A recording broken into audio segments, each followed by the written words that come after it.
tarde. Olá, pessoal, tudo bem? Oi, Nelson. Tudo bem? Nelson, obrigado por ceder hoje para essa conversa do canto. É verdade, o nosso cenário mudou nos últimos dias, né? Então, obrigado. Sejam todos bem-vindos. A gente conversou, né, na última vez sobre a transitoriedade. Eu acho que a gente podia retomar só um pouquinho a transitoriedade. Eu estava vendo aqui o texto sobre a transitoriedade, como eu disse naquela conversa, é de 1915, no volume 14, e ele vem na sequência de um texto escrito pelo Freud, chamado Reflexões para os Tempos de Guerra e Morte. Então, isso já abre um espaço para a gente conversar algumas coisas. E também quero partir de uma fala tua.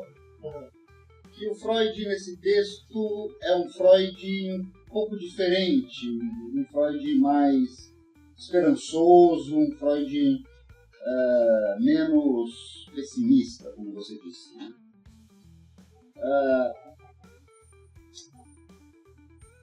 E aí a gente conversou sobre a transitoriedade, dizendo que é condição para o amor a finitude. Sim. Bom, eu queria só começar dizendo que se o amor não dura para sempre, talvez a desgraça também não. Esperança não. Esse é um otimismo, né? Eu acho que era disso que Freud estava tentando começar a dizer, né, com a eclosão da guerra, no sentido de, puta, que desgraça que se acometeu sobre nós, mas que bom que isso não é para sempre. Uhum. Né? Isso também é transitório. Uhum. Você acha isso? Eu acho isso. E mais do que isso, eu acho que eu não quero me adiantar muito, mas ainda que na essência haja algumas coisas no inconsciente que nós já conversamos aqui que tem a ver com a barbárie, o processo civilizatório continua em marcha, produzindo simbolizações. Simbolizações. Aquilo que era o ato, aquilo que era necessário viver por uma questão instintual, ou instintiva, ou pulsional, ou libidinal, vou deixar esse leque para você brincar, pode ganhar novas formas, por isso que dá para amar de novo, por isso que você estava dizendo que um casal pode ficar muito tempo, o casal muda. Sim. Mas os momentos delas, os traços de beleza vão mudando. Por isso que o amor pode progredir como um texto, um longo texto, com vários parágrafos. Perfeito. Vou ficar por aqui. Tá. Eu acho que te dá o gancho para falar sobre até o que é doloroso passo. Sim. Bom, lá no texto da transitoriedade, o Freud, justamente para dizer da perda, né, de todas as referências, da destruição total de todos os símbolos de beleza, né, ele coloca isso como aquilo que de mais cruel pode acontecer numa guerra. Né? E aí também, né, a gente tem um texto muito legal do Freud, que é uma correspondência com Einstein. Com Einstein, né, intitulado justamente Por que a Guerra? Vou contar um pouquinho só da origem desse texto, para daí a gente bater um papo sobre ele. Tá. Tudo bem? A Liga das Nações, né, a Liga das Nações, que foi ser extinta por volta dos anos 40 e pouco, depois as suas ideias se desdobraram para a ONU, né? A ONU, então, como uma herdeira da Liga das Nações. A Liga das Nações, no ano de 1930, 1931, mais ou menos por aí, ela cria um Instituto Internacional para a Cooperação Intelectual. A ideia era promover um diálogo entre personalidades, entre figuras transformadoras do mundo. Promover um diálogo entre elas sobre assuntos relevantes, digamos assim. Um dos primeiros cotados para esse diálogo foi o Einstein. A Liga das Nações chegou para o Einstein e falou: olha, nós estamos com essa ideia, você topa? O Einstein falou: topa. Vou endereçar minha pergunta para o Freud. Um diálogo um tanto quanto improvável, né? Sim. Bem, eles conversaram, Freud disse sobre esse projeto ser uma tarefa enfadonha e cansativa, mas eles se comunicaram. Freud viu Einstein uma vez, pessoalmente, na casa do filho do Freud. E o Freud diz assim: este sujeito entende tanto de psicologia quanto eu de física. De modo que tivemos uma conversa bastante agradável.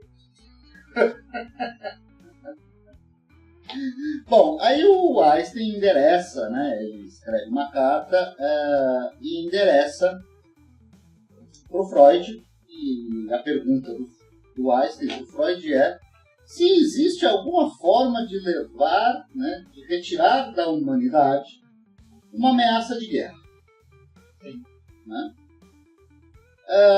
E aí o Einstein faz algumas conjecturas do que ele, Einstein, entenderia como sendo o que poderia salvar a humanidade de uma outra guerra.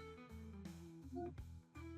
Já que já tinha se findado a Primeira Guerra Mundial. E ainda não tinha estourado a Segunda Guerra.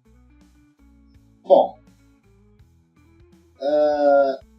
a proposta do Einstein é a criação de uma organização internacional com autoridade e autonomia de julgar e de impedir guerras, violências entre as nações. Ele diz que uma problemática para isso seria que todas as nações teriam que, de certo modo, abdicar da sua própria soberania. Ou seja, abdicar da sua soberania em prol deste comitê. Se assim pode ser. O Einstein diz que até aí tudo bem, ele consegue alcançar algo, vislumbrar algo dessa natureza, mas ele não consegue deixar de pensar num potencial extremamente destrutivo do ser humano. E que isso não teria como este comitê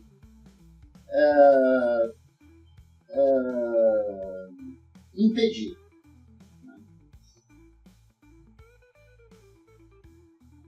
Ele diz que essa natureza, né, violenta, ela também estaria presente não só nos tempos de guerra, mas também nos tempos de paz. Ou seja, seria algo inerente à condição humana. Sim. Né? Ele diz também um pouco sobre uma minoria comandar uma maioria, né? Algo que a gente vê no isso até hoje, e que essa violência estaria sempre marcada no sentido de esta minoria tentar se manter como dominante e também no que se refere à maioria não dominante, a tentativa de alcançar um lugar de dominação. Então, ele não vê muita saída disso, né? Então ele pergunta para o Freud, literalmente, se seria possível controlar a evolução da mente do homem. Né? No sentido de controlar, ele chama de psicose, né? Controlar as psicoses, torná-lo à prova das psicoses do ódio e da destrutividade. Essa é a pergunta feita por Freud. Por Einstein para Freud. Uhum. Quer falar um pouco? Não. Não quer falar? Não? Quero acompanhar as suas notas. Tá. Bom, a resposta de Freud vem em seguida, e o Freud ele divide a resposta dele eu quero dizer, em duas frentes, já que nós estamos falando de guerra. Uhum. Né? Uma na condição do indivíduo, melhor dizendo, uma em relação à comunidade, seria uma resposta, e a outra resposta é em relação individual. Tá? Tudo bem?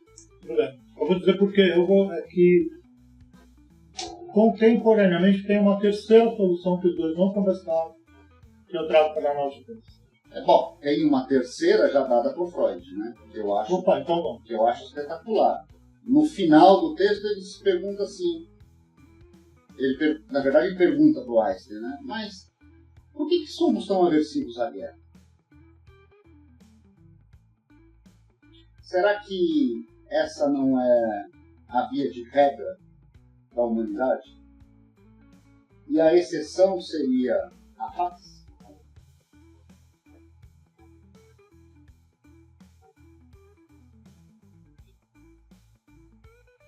Mas continua. Essa é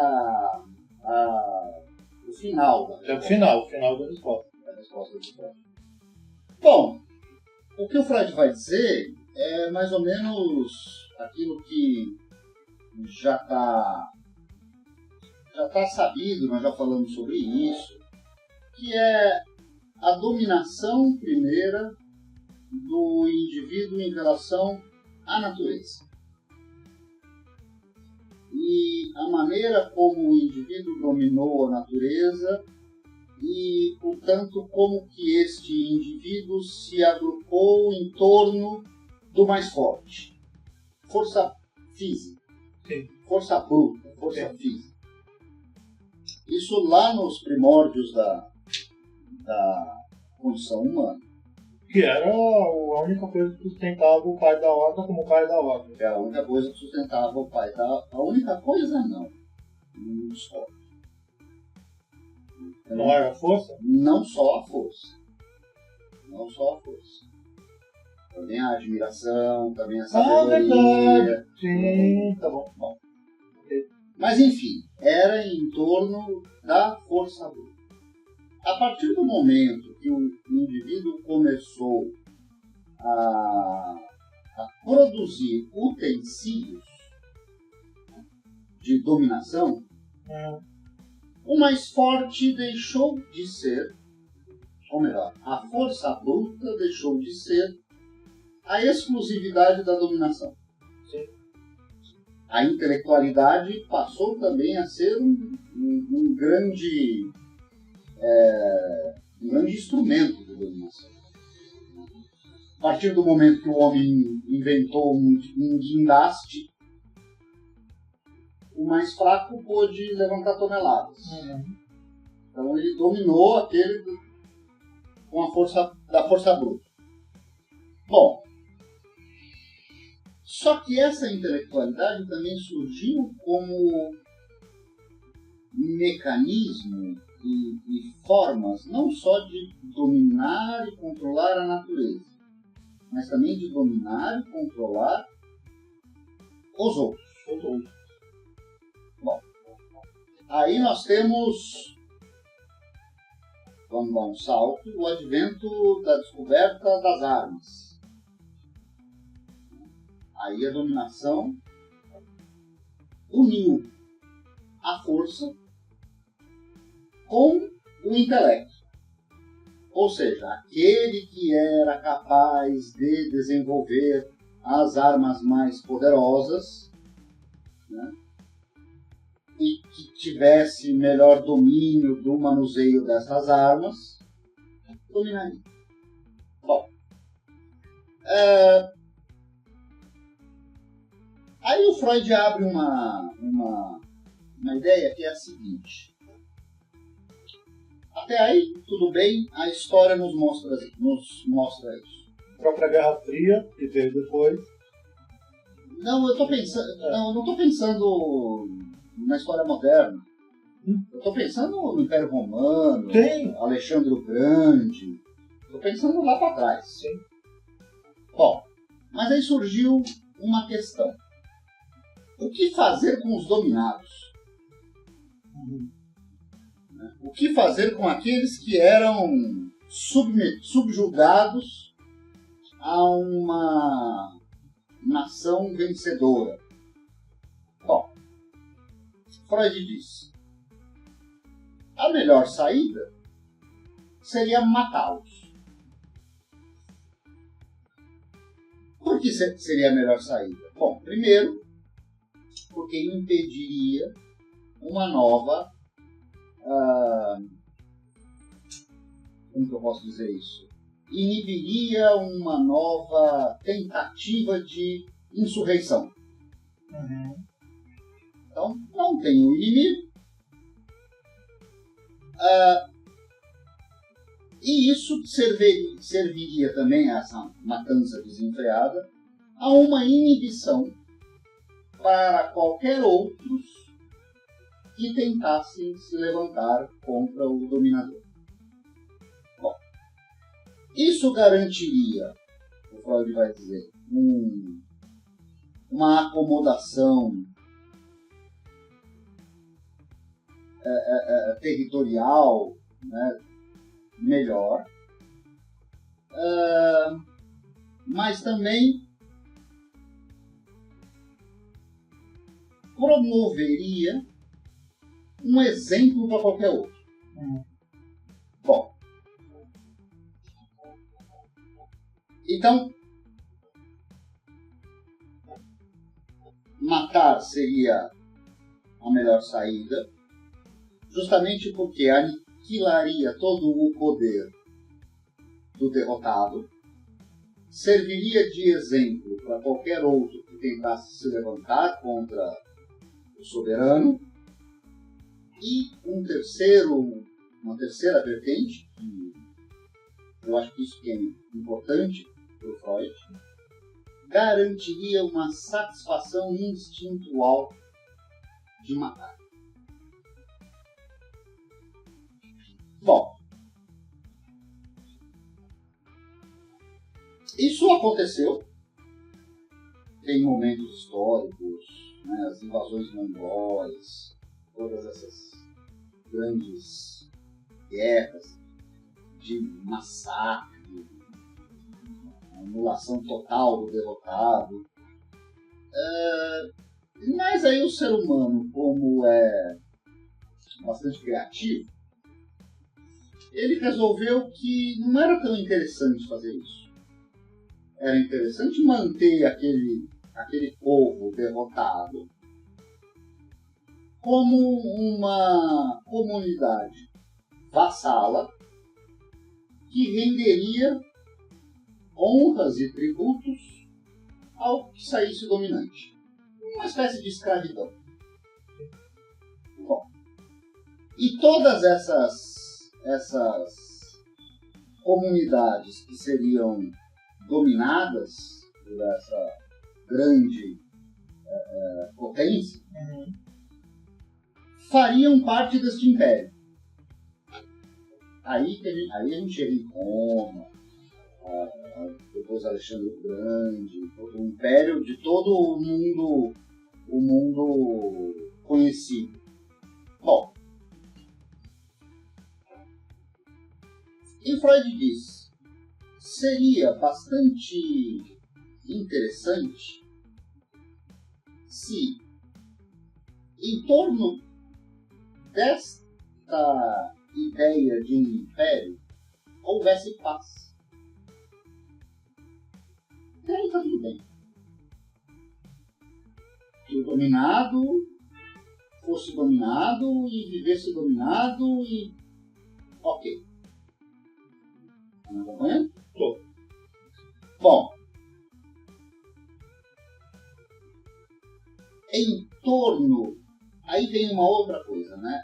Esse grande império que domina os impérios menores, eles impõem, né? Eles impuseram a sua cultura, as suas crenças, os seus deuses, tudo aquilo que estruturava a sua vida foi levado para essas colônias dominadas. Bom, isso funciona. E funcionou bem durante um tempo. Mas acontece que não gera uma ideia de identidade. Portanto, não gera uma ideia de reconhecimento e não gera uma ideia de, então, pertencimento. Como resultado disso, mais cedo ou mais tarde, volta esse sentimento de exclusão, volta este sentimento de não pertencimento, volta esse sentimento de negação à imposição daquilo que vem de cima. O resultado disso é, de novo, rebeliões. Pendor a guerra. De novo, rebeliões. Então, me parece que o Freud está dizendo para o Einstein que essa ideia de um comitê que viria dirimir todos os problemas da humanidade não funcionaria, primeiro, por conta dessas questões de comunidade, né? Ou seja, aquilo que é importante, aquilo que é necessário, aquilo que é estruturante para uma comunidade, não é necessariamente a mesma coisa para outra. Isso não quer dizer que um está certo e um está errado. Isso não tem nada a ver com um tem razão, o outro não tem razão. Então, aí já cria um problema. Outro ponto. Essa organização, ela seria militarizada? Se ela fosse militarizada, ela se constituiria como uma outra fonte de dominação e violência. Agora, se ela é desmilitarizada, ela não tem força.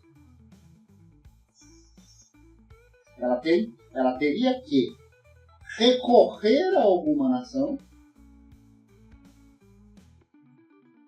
como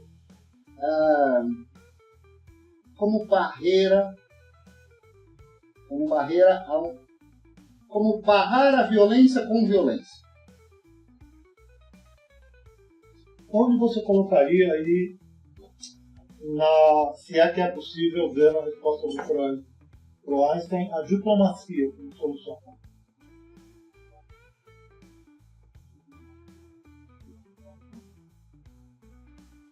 Então, eu acho que ele diz que a diplomacia funciona até a página B. Ela funciona por um tempo. mas ela não se sustenta durante um período muito prolongado.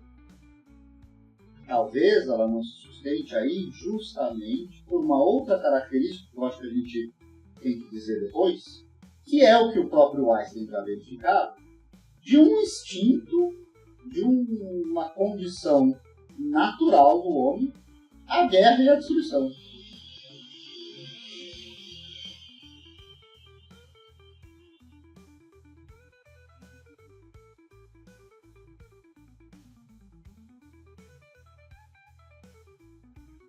Aí ele termina essa carta de resposta ao Einstein, dizendo assim: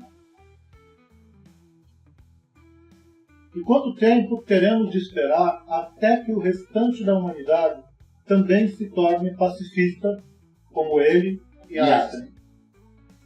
Não há como dizer, mas pode não ser utópico esperar que esses dois fatores, a atitude cultural e o justificado medo das consequências de uma guerra futura, você está falando da dominação, da dominação em potência, né?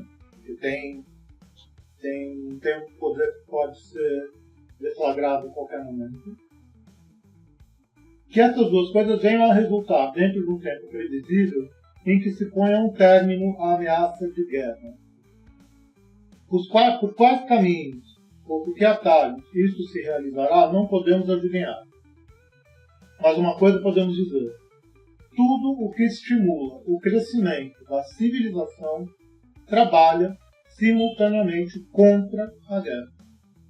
Sim. E aí a gente volta, eu pelo menos, gostaria de voltar num assunto que a gente toca quase todo episódio. O que nós psicanalistas temos com isso? A prática psicanalítica é uma prática civilizatória.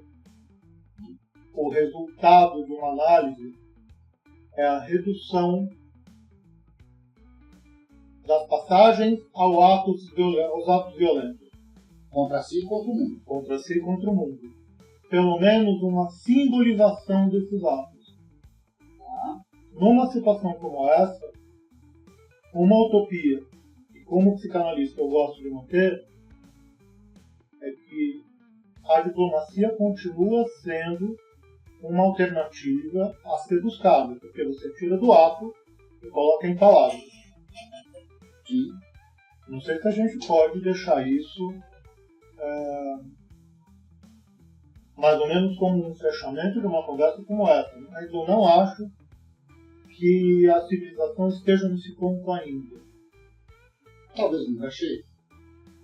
Exato. Eu penso que o caminho que foi adotado é um caminho de conter a violência com a possibilidade de mais violência. Essa terceira saída que eu ia te dizer, vou te dizer, não é bem a que você pensou, mas é uma coisa que não existia na época do Freud, que é o Tribunal Penal Internacional. Tá? É uma corte internacional que tem por missão julgar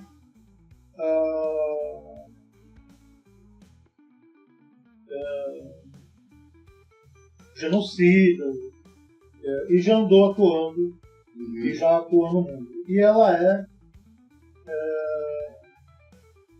fruto de um pacto internacional. Sim. Então há países que participam, há países que não participam. Perfeito. Mas aí é que tá. Vamos supor que você é um genocida que domina uma tecnologia nuclear. Você é Nelson. E você ameaça a paz mundial. Eu sou o Tribunal de Haia, por exemplo. Então, aí eu tenho que fazer o quê? Eu vou recorrer a outra potência que tem a mesma quantidade de força que você? ou você simplesmente não vai acatar a determinação. É por isso que eu falo que o caminho que a gente tomou foi o de brecar a violência com a retaliação de uma violência maior. Agora, essa é a condição psíquica humana, né? Ela é precária. Ela é a lógica do recalque, ela é a lógica do, né? Sim. Da repressão, ela é... Mas a gente sabe, a gente vê na clínica que isso não funciona. Porque o ato falho vem, porque a passagem ao ato vem, porque o sintoma acontece, porque, bom, o recalque não vence. E a investida é cada vez maior, cada vez maior, cada vez maior. E o recalque, por sua vez, cada vez maior, cada vez maior, cada vez maior. Até o quê? É o rompimento. Agora, essa é uma problemática que eu penso é uma problemática que alcança as possibilidades de guerras, como a gente está assistindo hoje, justamente porque ela é o exemplo mais Macro, mais fiel ao funcionamento psíquico humano, no macro, como você disse. Então eu acho que a gente deve encerrar essa conversa por aqui, mas a gente entra com essa questão para um próximo programa, né? A pergunta do Eisner e a fala do Freud. Né? O que tem no indivíduo de tão destrutivo? O que é isso que parece que a gente de nunca se livra? O que você acha? Podemos. Aí a gente vai estar mostrando o outro lado da moeda do texto da transitoriedade, que é o Freud mais conhecido, que é mais pessimista. Será que é pessimista? Vamos colocar isso na mesa. Vamos ver. Tá bom. Ok? Vamos na próxima, então. Obrigado, pessoal.